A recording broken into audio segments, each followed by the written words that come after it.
I think it's the best transition into the story that came out yesterday. Americans' trust in media plummets to historic low. Okay, so this is an Axios story. Americans' trust in media has fallen to historic low. According to new polling from Gallup, trust in media has previously dropped to 32% in 2016 before rebounding slightly. Those gains have essentially been wiped out according to the poll. Only 32% of the population reports having a great deal or a fair amount of confidence that the media reports the news in full, fair, and accurate way. The only other time in recent history that trust had fallen to 32% was in 2016. In some cases, the sentiment is worse today. Record high number of Americans, they don't trust the media at all. That number has steadily increased since 2018. Much of the sentiment dip is driven by Democrats and independents whose collective trust in media has plummeted 18 and 13 percentage points, respectively, from their 2018 peaks. Why do you think that is? Well, I think that the polarization that we're experiencing with the American electorate is reflected in how the media conducts itself. I think depending on what you're watching, you will get only half of the story. So I think that's definitely true of some of the more new media outlets, independent outlets. They cater to a very specific portion of the audience, very specific portion of the electorate. And I think Americans are increasingly realizing, okay, I might be in an ideological bubble depending on what kind of news I'm consuming. So Ana Kasparian appeared on the Valuetainment podcast with Patrick Bet-David hosting, and he's just asking her about, the American public's trust or lack thereof in the media. And of course it's plummeting. How could it not plummet?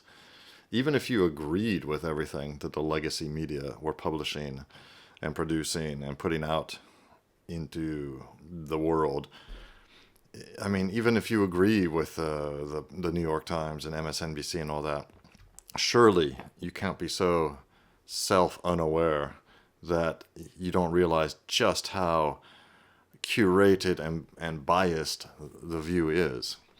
I mean, the view they're providing you is. And it's absolutely true what Ana Kasparian says. We are all, thanks in large part to the internet and more specifically to social media and platforms like YouTube, we all fall into a bubble. We surround ourselves with what we'd like to see and hear. It all makes sense. I mean, just like you surround yourselves with people you like to be with. You're not going to surround yourself with, let me change it up and get some assholes over here, because, all these other people I hang out with are too nice. No, you're going to surround yourself with people that you have something in common with, not necessarily their political views, I'm saying, just that you get along with, that you like, and all that. So it's going to be the same. And because these platforms and social media are so algorithm driven, and these algorithms are smart, let's face it, you automatically will be fed a steady diet, drip by drip, and eventually an onslaught of all the stuff that you like, which feeds into your biases. And we all have biases, of course. Anyway, even Ana Kasparian realizes this, and I mean, rightly so. She realizes it. Let's see what she has to say about it. So you have that. Then on a more corporate level, if you want to put it that way, corporate media, legacy media, I mean, they've gotten so many things wrong over the years. And I think that all of those mistakes add up in people's minds, and it leads to distrust. So I'll give you an example that I think you guys are probably definitely going to agree with, but then I'll also talk about it in the context of some of the stories that I got wrong because I relied on legacy media. So in the lead up to the Mueller report, if you were consuming the New York Times, NBC, if legacy media was what you relied on for your information, you were under the impression that without question, the Mueller report will prove that Donald Trump had colluded. There was a big conspiracy between Donald Trump, Vladimir Putin, and Russia.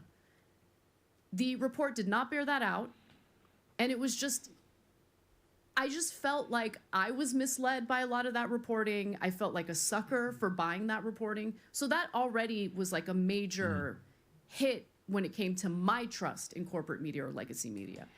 Now we know the the background story, or what do we call it? The origin story of Anna's amazing character arc over the last year or so.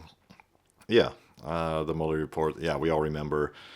So Trump's elected, and the nonsense started immediately. And of course, there was all this these accusations of Russian collusion and all that sort of stuff. Proved to be nonsense. Of course, it was.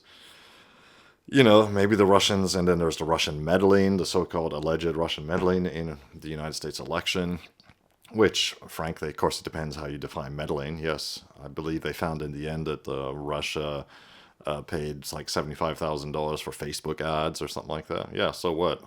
What do you think? What do you think countries do to each other? What do you think? How much do you think the United States spends meddling in countries, including their elections, around the world?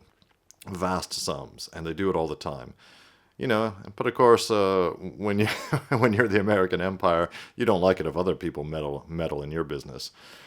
Yeah, the whole thing's just ludicrous. But it is interesting to see Anna talk about that here, and that she was red-pilled, basically, to use a term. So basically, the obvious lying and shaping of narratives and lies by omission and lies by commission of the legacy media, including, the flagship newspaper, the newspaper of record, the New York Times. It was just appalling, and she was appalled by it, and kudos to her. God knows, when I was growing up, I'm much older than Ana Kasparian. When I was a kid in the 70s, even I was aware.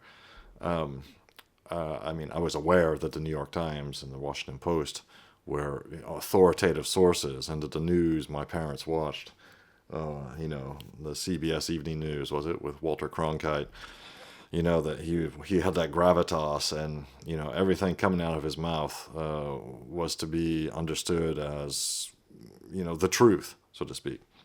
Well, of course, we find out much later that all this nonsense has been going on for decades, but it is greatly magnified now, and it's much more powerful now. The people, the powerful interests that run the media and run politics, basically, whereas they previously harnessed the power of the newspapers and radio and television, now, of course, they're harnessing the power of the internet and social media. And the power is just increased exponentially because of the power of social media in general. Anyway, let me know what you think about what Ana Kasparian has to say here. It's pretty interesting to see her, talk about the beginning, her origin story, and why she started distrusting the mainstream media. I certainly do. You really have to look around before you make your decisions. Anyway, I hope you like that. Like and subscribe if you want to hear more content like this. It really helps the channel, and it helps me to keep making content for you.